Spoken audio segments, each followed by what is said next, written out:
For thousands of years, settling down meant setting up camp wherever the river allowed. Early prehistoric villages grew as a slow, unpredictable sprawl, with huts and dirt paths following the chaotic curves of the landscape. Around 2600 BCE, the Indus-Sarasvati Valley saw a sharp break from this tradition. Massive settlements like Mohenjo-Daro and Harappa appeared, built according to rigid, intentional blueprints from their very first foundations. Urbanization at this scale is a rare. When you pack tens of thousands of people into a single square mile, the biological reality of disease and the logistical nightmare of traffic can destroy a community in a single generation. The Harappans solved this by treating the city itself as a machine. They deployed urban planning technologies like municipal sanitation and strict zoning that are still used to manage modern metropolitan populations today. To sustain a population of this size, these people had to abandon random growth in favor of calculated, intentional design. This intentional design started with geography. The Harappans divided their settlements into two distinct functional zones. The citadel sat on a massive fortified platform.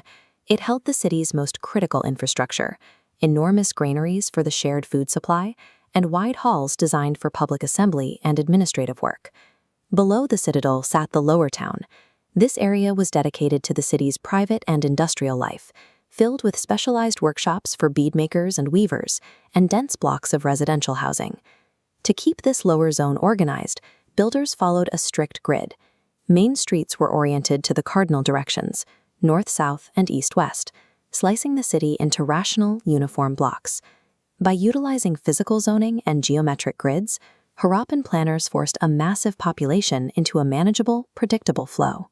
This level of control extended down to the smallest building block of the entire civilization. Every burnt mud brick followed an engineering code, a precise mathematical ratio where length was twice the width and 4 times the height. You find this exact 1:2:4 ratio in Mohenjo-Daro, Harappa, and Dholavira, cities located hundreds of miles apart.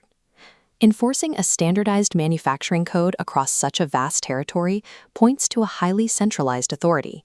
This wasn't a collection of local accidents, it was a coordinated industrial standard. Standardizing materials at this scale allowed for a civilization-wide master plan, ensuring that every house and every drain fit into a single unified system. But the greatest threat to an ancient city wasn't a lack of bricks, it was the accumulation of waste. Without a way to manage hygiene, a city this dense becomes uninhabitable. The Harappan machines solved this with a hidden underground layer. Most houses had private bathrooms connected to street drains. These lines featured inspection holes at regular intervals, allowing workers to maintain and clean the system. They applied this same aquatic engineering to the Great Bath at Mohenjo-Daro. Builders used tight, uniform brickwork and a layer of natural tar, or bitumen, to create a completely waterproof public tank. At Dholavira, engineers adapted these skills to a drier climate.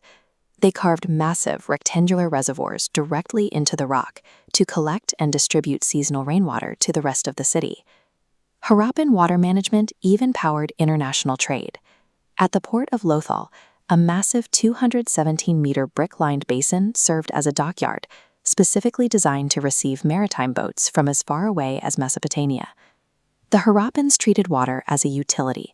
They engineered it to sanitize the streets, facilitate ritual life, and move industrial goods through artificial ports. For over a century, scholars have tried to decipher the Harappan script found on thousands of stone seals. To this day, we still cannot read a single word they wrote.